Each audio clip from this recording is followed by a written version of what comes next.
Welcome to the Bioneers, revolution from the heart of nature and the human heart. It's all alive. It's all connected. It's all intelligent. It's all relatives.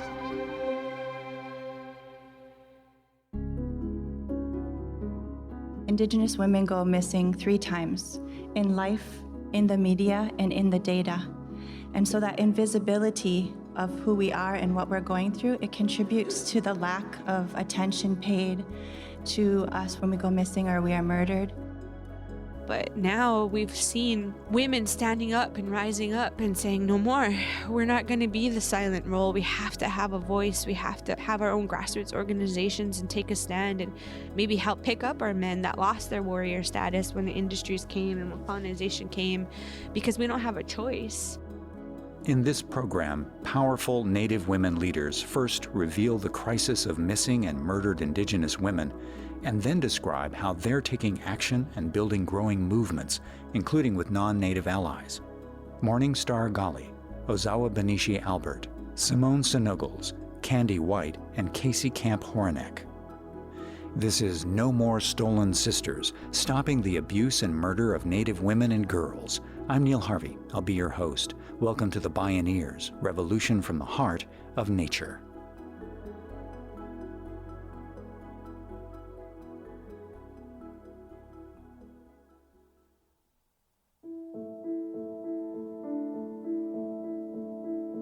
Jessica Alva, Khadija Rose Britton, Hanna Harris, Anthonette Christine Cayedito. If you haven't heard of these women, it's no surprise. They are 4 of the untold number of Indigenous women and girls who've been murdered, kidnapped, or gone mysteriously missing.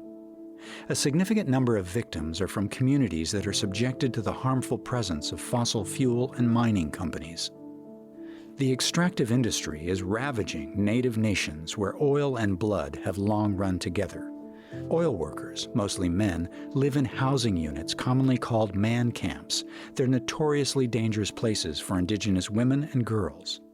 Add to this a dysfunctional police and legal hierarchy that leaves Indigenous women and their families with little support during the first crucial hours when they go missing, and little recourse to prosecute predators for their crimes.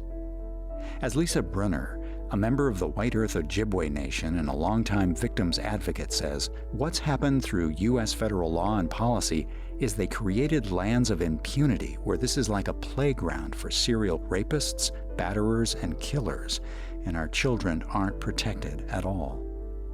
While some news outlets report on these tragedies, each headline eventually fades and the stories have gone mostly unheard. According to a recent study, police in many U.S. cities failed to track murdered, missing Indigenous women. According to the U.S. Department of Justice, Indigenous women are 10 times more likely to be murdered than the national average. One estimate based on national crime data pegs the number of missing Native women and girls at more than 5,700 in 2016 alone, though reliable data is near impossible to come by. What are we missing here? These stories are shocking, harrowing, and heartbreaking. But then again, when your heart breaks, the cracks are where the light shines through. Star Gali is a member of the Pitt River Indian Tribe of California. She's a lifelong Indigenous rights activist and born into a family who has fought for the rights of Native peoples in California and beyond. As part of her organizing work addressing the ongoing missing and murdered Indigenous women crisis, she provides direct support to victims' families. We held a prayer gathering and a press conference outside of San Francisco City Hall. And we held it for a sister of mine that was murdered 6 months ago. And her death has been ruled as a suicide. And we are pushing within the DA's office, within the city officials, to conduct a full investigation. We had, for 3 days while she was on life support, and had people coming in to pray and offer those songs and offer those ceremonies. And it was made very clear, it was very evident that she was Native. And yet on her death certificate, her race was still listed as unidentifiable. And in her death, it was her partner. There was a history of domestic violence. He had given a fake name. He was not on the lease, and he was allowed to stay in her apartment, clean up the crime scene, called it into the ambulance as a suicide. And that's what the San Francisco Police Department went by. And so they failed in every way possible. There's been a number of deaths. We are very much still grieving. We are very much in disbelief that this is the work that we are doing, and yet it's our sisters that are being directly impacted. And so we spend a lot of our time just going to meet with families and listening to them and sitting with them in support and prayer, just letting them know that we are doing whatever we can, just as community members, as people that are also affected by this, to help to hold them in that love and in that support and helping to get the word out about their family members. Across the nation, many police forces do not take serious what is happening to Indigenous women. Disappearances, murders are often dismissed, and they're not prioritized. Ozawa Bineshi Albert is an Oklahoma-based native rights and environmental justice advocate. A leader from the Yuchi and Anishinaabe nations, she works on global collaborations to strengthen grassroots feminist movements. Up close and personal, she witnesses how police departments and courts disappear these women just as surely as the perpetrators who kill them. There was a case where they found a woman tied and bound in a ditch with no shoes, but they have deemed it no foul play, right? So I lost an auntie a couple of years ago, a block and a half from her house, killed on the train tracks. And the police have deemed it an accidental death of an alcoholic person, right? That she would make a decision to choose to sit on a train track and drink, as what they're proposing. Her house, warm, was a block and a half away, right? But they're like, oh no, there was no murder, no foul play.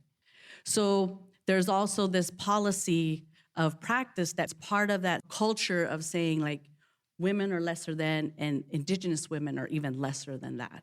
We're not wasting our resources to investigate murders of Indigenous women, which is why the creation of a database has not happened from any criminal justice system.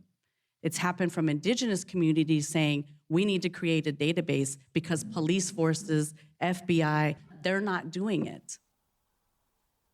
The nonprofit Sovereign Bodies Institute is the first organization to document how Indigenous people are impacted by gender and sexual violence, and maintains the most thorough and accurate database on missing and murdered Indigenous women in the United States. In a single year, in 2016, nearly 5,700 Indigenous women were reported missing. Only 2% of those cases even made it to the records of the U.S. Department of Justice, according to a study by the Urban Indian Health Institute. Altogether, Indigenous women experience 10 times higher rates of violence, murder, sex trafficking, and abuse than women of other ethnicities. And statistically, a great number of these crimes are happening in communities where oil and mining workers are housed in so-called man camps. Kandi White with the Indigenous Environmental Network lives in Montana and is a member of the 3 affiliated tribes, Mandan, Hidatsa, and Arikara.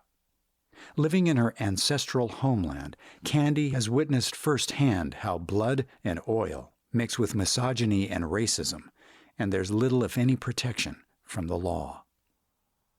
All these thousands of men came from all over the world and set up like little shanty towns, really. Some of them were RV trailers. Some of them were just like cars people were living in. They would work long hours, roughnecking, they call it. And then when they had downtime, they weren't with their families.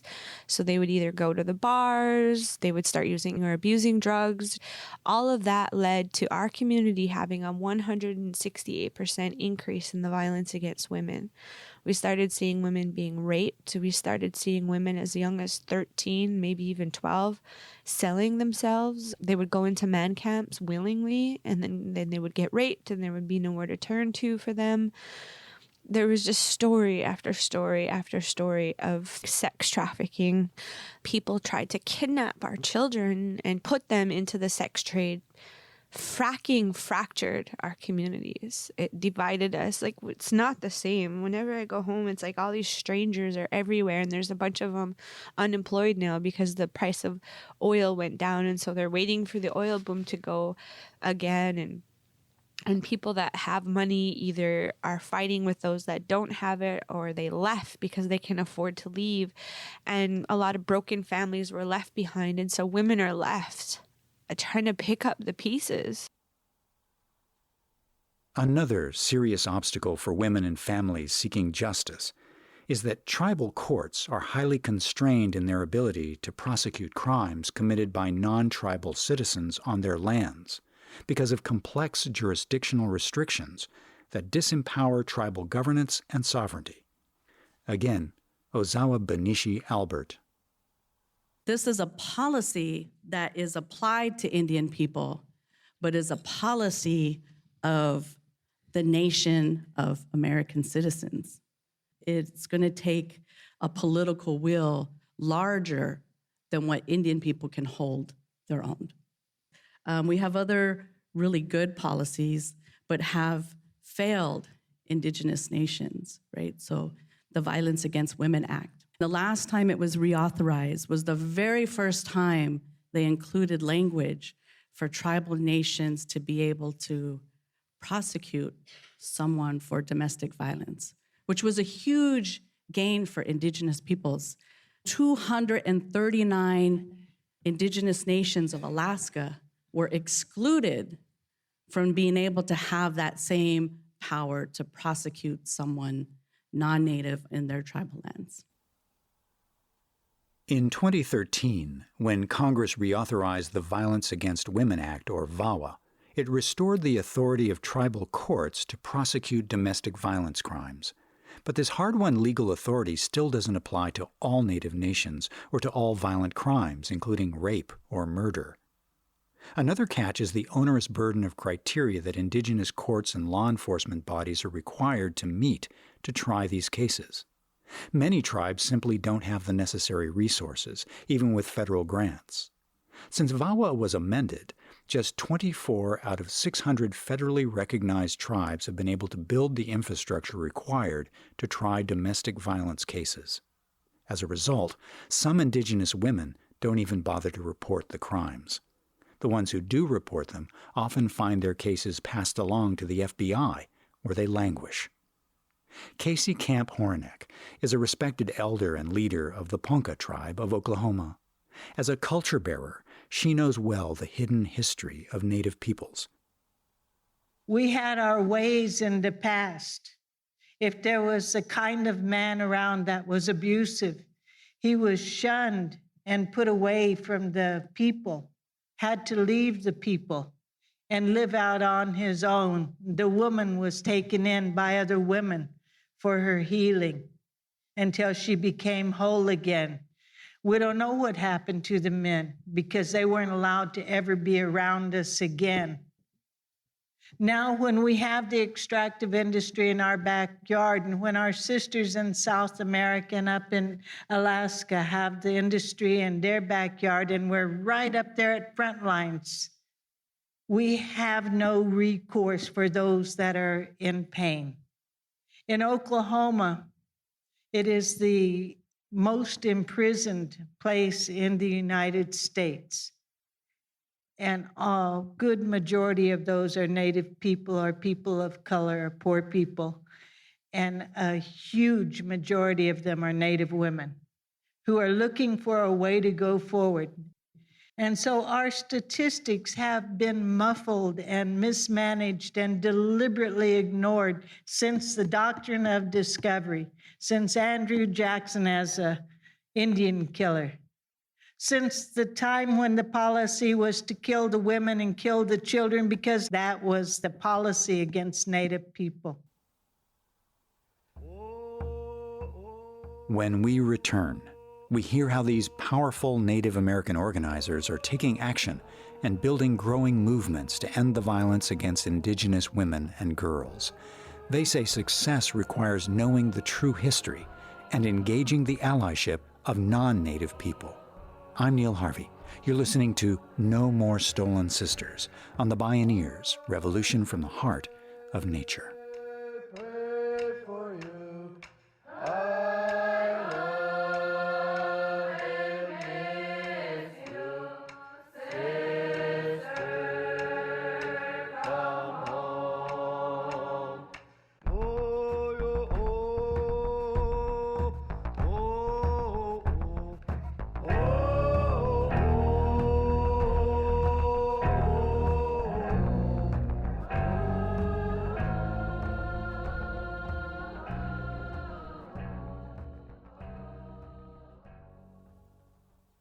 The song you just heard is a prayer for missing and murdered Indigenous women, composed by Antone George for the West Shore Canoe family of the Lummi Nation. You can find a link for the music video and explore more Bioneers radio programs, podcasts, and videos online at bioneers.org. For information on the National Bioneers Conference, please visit bioneers.org or call 1-877-BIONEER. For Indigenous peoples of the Americas, being an unperson dates back over 5 centuries to first contact. A year after Christopher Columbus claimed possession of the Americas, the Spanish crown invoked the doctrine of discovery. It was a religious and legal edict that sanctioned European monarchies by divine right to seize lands occupied by Indigenous peoples. The 1493 Papal Edict characterized Indigenous peoples as, quote, the lawful spoil and prey of their civilized conquerors, unquote. From the very beginning, the colonizers branded Indigenous peoples as subhuman and unworthy of rights. In 1792, then U.S. Secretary of State Thomas Jefferson declared that the doctrine of discovery would extend from Europe to the U.S. In 1823, the U.S. Supreme Court adopted it into U.S. law by unanimous vote. The Catholic Church decided that if they came onto any of the territories where those of us who were in total touch with Wakanda and Mother Earth did not embrace Christianity, that they had the right to come into our territory that we were blessed to caretake and take what they chose to take by just planting their little flag on there and saying, this is ours because you guys are savages. That began the destruction of our peoples and our women in particular. And that papal bull edict has yet to be rescinded. And that was the beginning of what was going on here that allowed people like Columbus, that allowed the extractive industry. When there are societies of strong Indigenous peoples, and there are people who are colonizing and they want to disrupt and destroy those societies, they understand that one of the first things they do is attack our women. Simone Senogles, a member of the Red Lake Nation of Ojibwe, works on food sovereignty issues with a nonprofit Indigenous Environmental Network. So that women who typically held positions of power, of influence, of decision-making over all spheres of Indigenous life, our education, the raising of our children, our governance, our food systems, our politics, our spirituality, our families, all of those things, those women, they were disempowered and our society suffered. And so that connection between attacks on Indigenous women and the theft of our land is a very complex and yet sometimes very simple relationship. According to Tejana historian Antonia Castañeda, within diverse indigenous cultures, quote, women's power and authority were integral to and derived from the tribe's core religious and spiritual beliefs, values, and traditions, which generally accorded women and men equivalent value, power, and range of practices, unquote. Ozawa Bineshi Albert. For Indigenous people, matriarchal is not that women ruled. It's not the opposite of patriarchy, but there was a balance and leadership that women carried and held. Women held property or land or held the wealth of community. And in colonial times, trappers, people who wanted to trade with Indian people, they didn't want to trade with women, right? So that shifted a power dynamic here in this country with women. And then you move forward to when they moved Indian people to reservations at different places, and in Oklahoma where they did allotments. Many of those early tribes that came, women were not given allotments. Men were deemed head of households. And if you were a woman who lost your family along the walk or along however they got you and removed you, you had nothing unless you attached yourself to another family. And that kind of history keeps finding new ways and applications. It's happened with Navajo Nation and the way that women held property with their livestock and the livestock reduction programs. It had an impact on the power that women held. So when we talk about this, yes, we're talking about this from a context of how patriarchy and colonialism has a relationship to this epidemic that we're dealing with now. It is not a new practice. It is not a new policy even. Because even in this country, during the women's suffrage movement, that didn't include Indian women being able to vote. We didn't get a right to vote till much, much later in our own homeland, not deemed as citizens or entitled to have a voice in our American politics. So that's our collective history and not just Indigenous people. Even in those terms, if they told a story in a history book that was factual, which was rare, the Native woman was never even mentioned. And they certainly don't mention things like in Columbus's diary that 9-year-old Native girls were the favored ones to be sought after and captured and given for use. Casey Camp Horinek. And they certainly don't mention in the history books the stories that my aunties, sisters-in-law, mamas, and grandmas told about when they came to the village of the Ponca. I have to stick to the history that I know, how they picked up our kids by the hair, by their braids, and flung them in the back of the wagons, how they separated out the women and the girls to be utilized by the soldiers during the forced removal, while the men were held at gunpoint and felt helpless. And they certainly didn't mention us in the films that I watched when I was a young girl. They would pick anybody that was slightly brown to play us.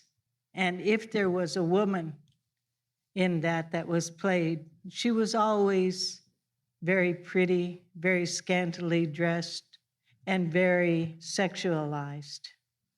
The history, the herstory, was never one that had any kind of valid, strong woman like the women that I knew that survived all of those things that I'm talking to you about. I worry about you out there. I worry about the heaviness that you're feeling right now because of these stories. We're strong women. They're sitting on each side of me here. They'll help us to learn, help us to turn that corner where we regain and re-understand our own portion of balance and how to go about that and how to empower the men in our lives to honor, respect, and understand the sacredness of woman. Simone Senogles of the Indigenous Environmental Network. We just recently did an exercise with some of the women in our community where we Googled ourselves not by name, but by Native American women or Indigenous women. And the images that came up are just hypersexualized, fetishized as Halloween costumes. And what we did in response to that, after we looked at those images of ourselves on the internet, we made a collage of our own selves. We printed out pictures of ourselves, of our children, of our families, of our communities, of our lands and our waters, and we reminded ourselves of who we are, defined by ourselves, and especially our responsibility to Mother Earth. Because we've said before, what happens to the body happens to Mother Earth. What happens to Mother Earth happens to our body. And so we're reclaiming that. And there's a lot of power for us as Indigenous women to remember what our roles and responsibilities are as far as taking care of Mother Earth.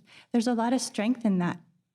And so the more that we understand our own ways of understanding even concepts around ownership, our relationship to the land, our relationship to ourselves, we are strengthened. In 2012, the hashtag MMIW campaign took off as part of the movement to educate the general public about missing and murdered Indigenous women. To offer people ideas for how to get involved, the nonprofit Sovereign Bodies Institute created a comprehensive toolkit for organizers. Ozawa Bineshi Albert says that what's needed to make transformative change is the allyship of non-Native people. What is then the collective responsibility to this? We're telling you a story about what's happening. We're doing our end of the work, and now we're asking you, what are you going to be able to do to bring this issue to the forefront? When VAWA comes up for reauthorization, as it does from time to time, don't throw us under the bus. When other gains need to be made, that you stand your ground and say, we're not going without the Indigenous women of Alaska. Bring this up with your police departments. We need citizens that look like you to say, hey, there's this crazy thing happening to Indigenous women. What are you doing as the sheriff, as the police chief, as the mayor, as the city council, and in particular states where there's high concentrations of Native people? Call and ask your state legislatures, what are you doing about this epidemic? Kandi White. We have always traditionally and historically been the people that have held the homes together. We own the homes. We own the earth lodges traditionally and carried that role, which was a kind of more of a silent role. But now we've seen women standing up and rising up and saying, no more. We're not going to be the silent role. We have to have a voice. We have to have our own grassroots organizations and take a stand and maybe help pick up our men that lost their warrior status when the industries came and when colonization came, because we don't have a choice. We were forced into a role to pick up the pieces and to say, we're not going to allow this to happen anymore to our bodies, to our earth, to our own children. We're going to stand and rise up. No more stolen sisters. Stopping the abuse and murder of Native women and girls. The opinions expressed in this program are those of the presenters and are not necessarily those of Collective Heritage Institute, the underwriters, or this radio station. Executive producer Kenny Osabel. Written by Monica Lopez and Kenny Osabel. Senior producer and station relations Stephanie Welch. Host and consulting producer Neil Harvey. Producer Teo Grossman. Program engineer and music supervisor Emily Harris. Special thanks to production consultants Alexis Bunton and Kara Romero. My name is Neil Harvey. Thank you for listening. This is program number 240.